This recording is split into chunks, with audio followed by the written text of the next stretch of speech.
सम्प्रति हव्यकव्यं तथागतिं लोक सदाशिवो यः आराधितो यश्च ददाति सर्वा नमामि दानप्रियमिष्टदेवं नमामि सोमेश्वरं स्वतन्त्रम् उमापतिं तं विजयं नमामि नमामि विघ्नेश्वरनन्दिनाथं पुत्रप्रियं तं शिरसा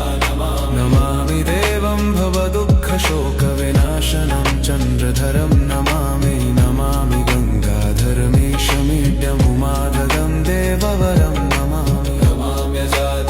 पुरन्दरादिसुरासुरैरचितपादपद्मं नमामि देवी मुखवादनान इक्षार्थमक्षित्रितयं यैष पञ्चामृतैर्गन्धसुधूपदीपैर्विचित्रपुष्पैर्विधैश्च मन्त्रैः अन्नप्रकारैः सकलोपचारैः सम्पूजितं सोममहं नमामि